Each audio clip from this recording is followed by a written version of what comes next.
Peristiwa Natal tidak dapat dipisahkan dengan mukjizat.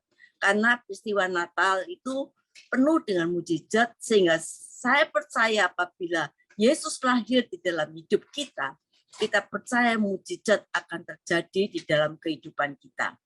Kita tahu Yesus sendiri adalah sumber mukjizat. Kita boleh mempunyai segala sesuatu, kita boleh sukses, kita punya uang banyak, ya, rumah besar seperti istana, tapi tanpa Yesus lahir di dalam kehidupan kita maupun dalam rumah tangga kita, semuanya nol besar, bahkan seperti neraka. Tetapi meskipun kandang yang kotor, kalau Yesus ada, Yesus lahir di situ, Yesus Immanuel beserta kita, kandang bisa jadi istana di mana 3 raja membawa persembahan untuk menyembah Dia. Mulai sejak lahirnya Yesus, saudaraku, kita lihat bahwa manusia hidup sungguh-sungguh dibawakan oleh Tuhan, bahwa Dia datang bukan sekadar membawa kabar baik.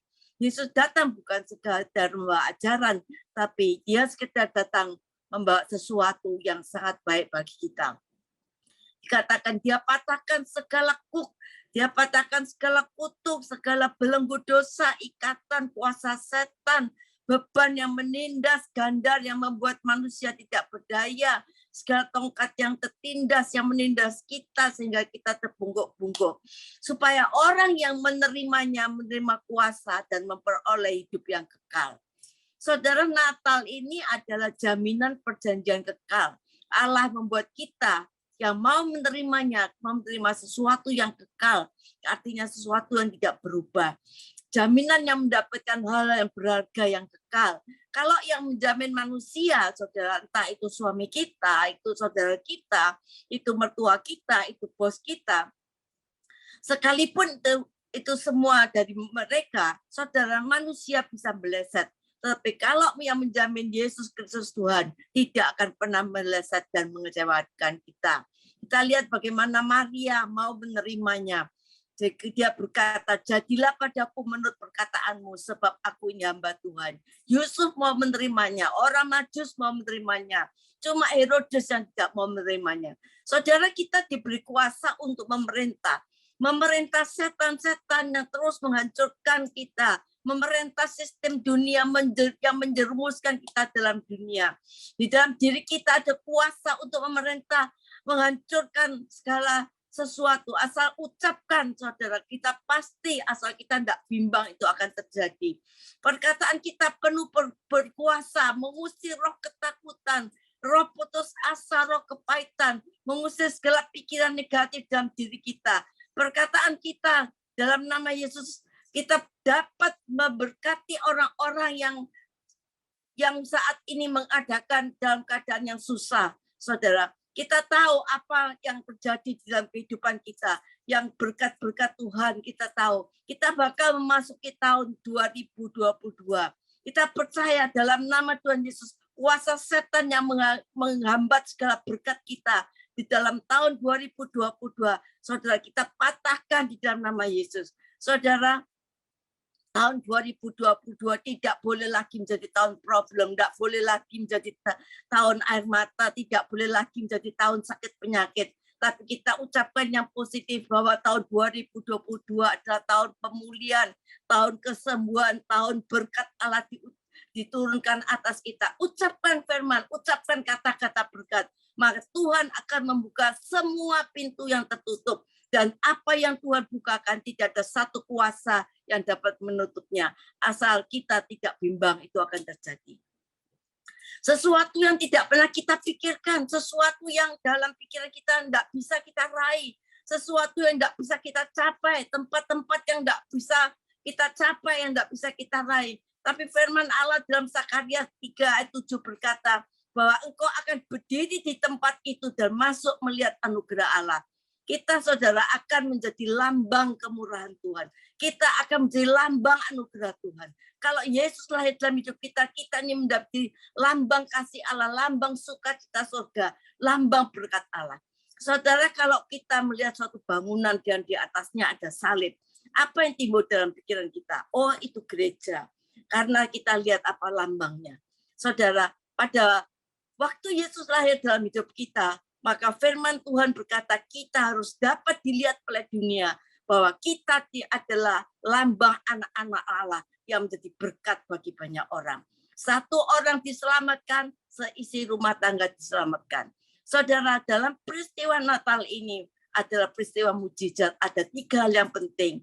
Yang pertama, kalau kita ambil dalam Lukas 1 ayat 28 sampai 35, saya bacakan dulu yang Lukas 1 ayat 28. Ketika malaikat itu masuk ke rumah Maria, ia berkata, "Salam hai engkau yang dikaruniai, Tuhan menyertaimu." Saudara, dikatakan Tuhan menyertaimu.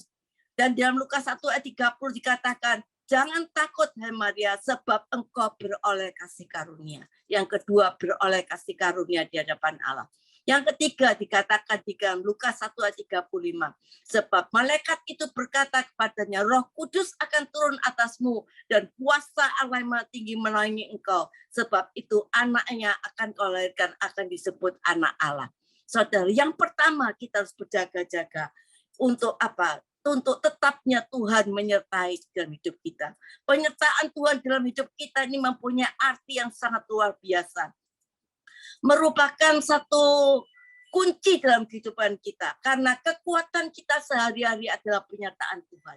Musa pernah berkata kepada Tuhan, "Jangan suruh aku pergi kalau engkau tidak menyertai aku." Saudara, hidup jauh daripada penyertaan Tuhan akan membuat kita hidup penuh air mata. Karena selama Tuhan menyertai kita, tidak ada yang perlu kita takutkan. Apapun persoalanmu, perkara-perkara besar terjadi.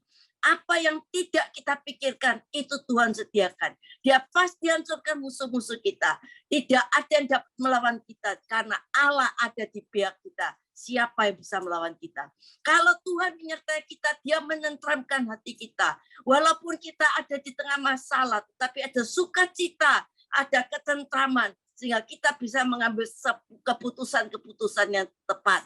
Karena di tengah-tengah kebencian, di tengah-tengah kemarahan, di tengah-tengah emosi, hati tidak tentram, kita tidak mungkin bisa mengambil satu keputusan yang tepat. Kalau Tuhan menyertai kita, dia berikan sukacita yang tidak terkatakan. Ada satu sukacita yang besar. Firman Tuhan katakan dalam damai sejahtera, Tuhan memberikan damai sejahtera yang dunia tidak bisa berikan. Berarti sukacita yang Tuhan berikan jauh melebihi dari dunia yang diberikan pada kita. Sukacita sejati bukan karena kita punya uang banyak. Sukacita sejati bukan karena kita punya pangkat. Sukacita sejati bukan karena kita punya kedudukan. Sukacita sejati bukan yang ada di bumi ini, tapi sukacita sejati adalah waktu kita tahu bahwa Tuhan menyertai kita, Tuhan membela kita, dan memberikan yang terbaik untuk kita. Saudara, ada di dalam Yesaya 9 ayat 3 dikatakan, ada kuk, ada gandar, ada tongkat penindas yang menjadi beban di dalam hidup kita, maka Tuhan akan angkat semuanya. Kita harus tetap berjaga-jaga dan berdoa. Jangan sampai iman kita jatuh. Saudara, menghadapi tongkat penindas, kuk, gandar ini, saudara, Tuhan akan angkat beban ini kalau Tuhan menyertai kita. Jangan sampai kita iman kita jatuh karena ada kuk, ada beban dalam hidup kita. Jangan sampai pengharapan kita jatuh. Tapi biarlah lutut kita yang jatuh. Tengadah ke atas. Karena kita berdoa, karena kita tahu di atas masih ada jalan. Mungkin kiri kanan kita tidak ada jalan. Muka belakang tidak ada jalan. Tapi di atas masih ada jalan. Doa orang benar apabila yakin didoakan besar kuasanya. Kalau Tuhan menyertai, maka dia memberikan hikmat kepada kita. Saudara, mata kita bisa memandang ke depan. Mulut kita berkata-kata yang positif. Walaupun air kita boleh mengalir, tetapi hati kita tetap percaya. Kaki kita tetap datang pada Yesus. Tidak mudah putus asa, tidak khawatir, tidak stres, tidak takut. Doa kita semakin kuat, iman kita semakin kuat, pengharapan kita semakin kuat menghadapi segala perkara. Saudara, berarti lambang penyertaan Tuhan pada waktu itu adalah tabut Allah. Kenapa tabut Allah itu bisa dikatakan bisa dirampas? Karena Hofni dan Pinehas hidup di dalam kekudusan. Saudara, kalau hidup kita terpengaruh dunia, saudara, maka penyertaan Tuhan itu hilang. Karena kita tidak bisa mendengarkan teguran Tuhan. Kita nggak bisa ibadah dengan sungguh-sungguh. Saudara, ibadah kita masih kita ini masih kasar ya, walaupun kita beribadah, kita suka marah, maki-maki orang.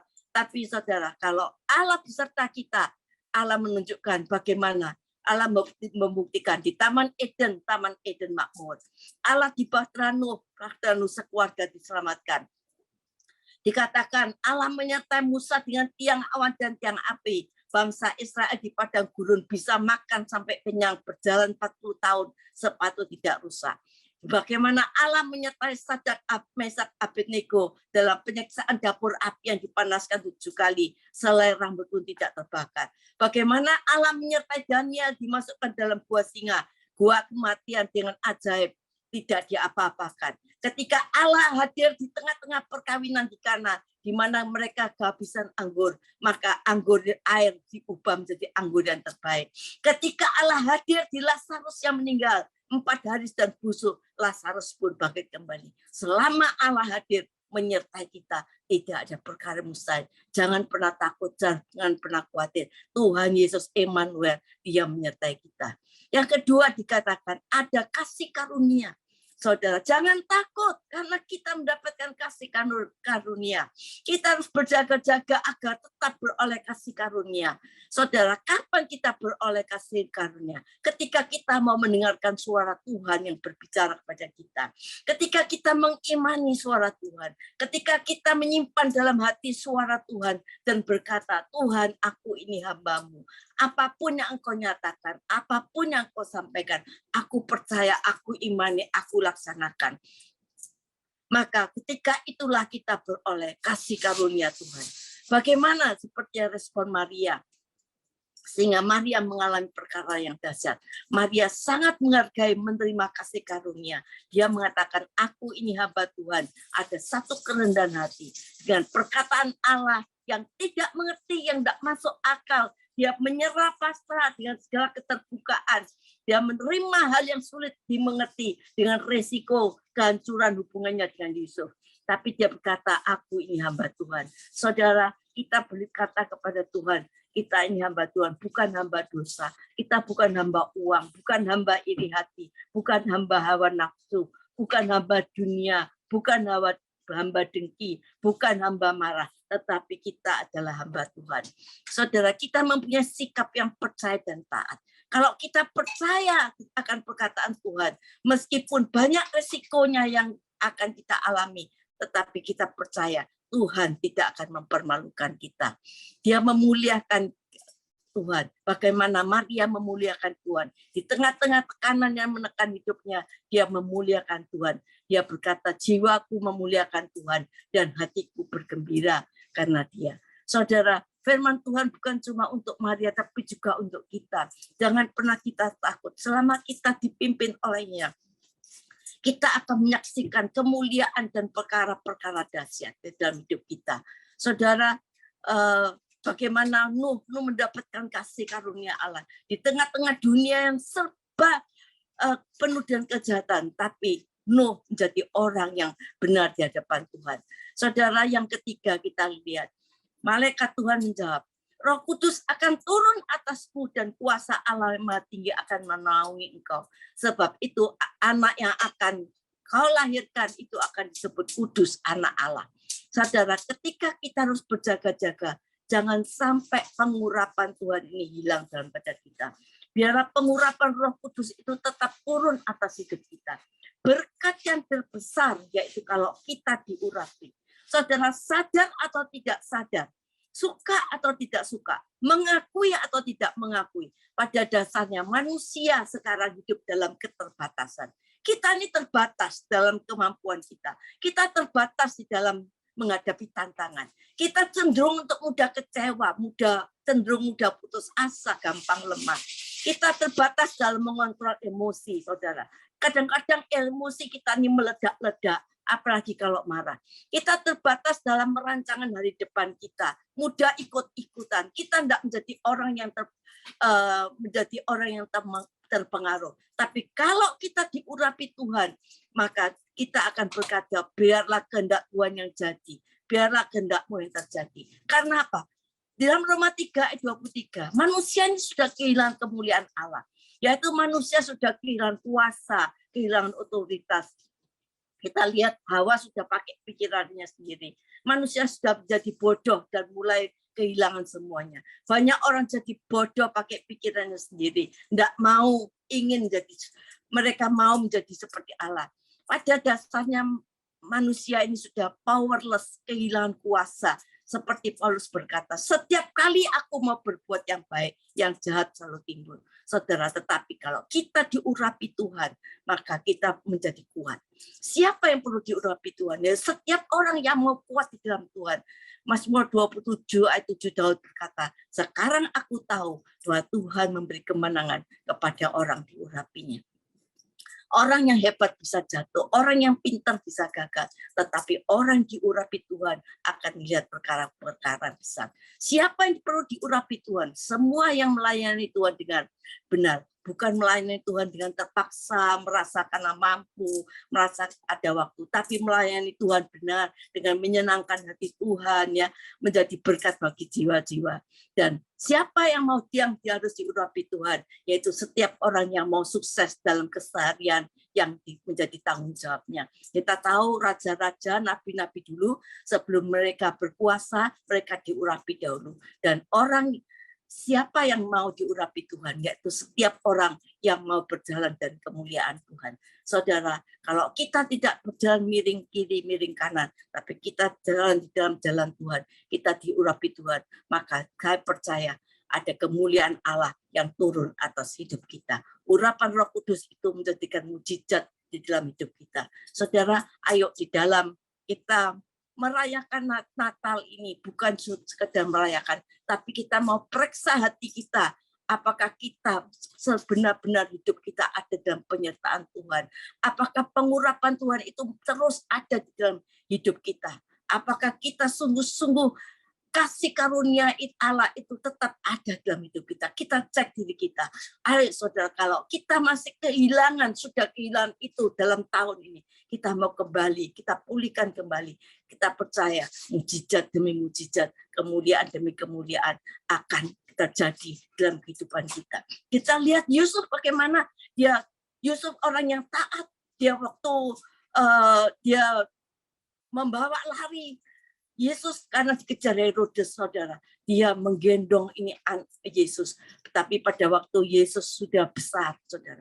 Dikatakan Yusuf ini bekerja menggeraji kayu-kayu gelondongan untuk menghidupi Yesus. Tetapi ketika Yesus besar, semakin besar, berhikmat, semakin berkuasa. Nama Yusuf tidak disebut lagi. Nama Yusuf tidak ada ditulis lagi. Dihapus total, ya. Suami Maria tidak kelihatan lagi. Tapi saya percaya satu hari kita akan kembali melihat Yusuf tertulis di sana. Mahkota Allah yang cemerlang menyertainya. Pangkat tinggi kemuliaan besar Allah akan diberikan padanya. Ayo peristiwa Natal ini, biarlah Yesus benar-benar lahir dalam hidup kita. Bukan cuma kecil, tetapi semakin besar, dan kita semakin tidak kelihatan. Dan biarlah Yesus yang nampak di dalam kehidupan kita. Sehingga kita bisa berkata, hidupku bukan aku lagi, tetapi Kristus yang hidup dalam aku. Amin.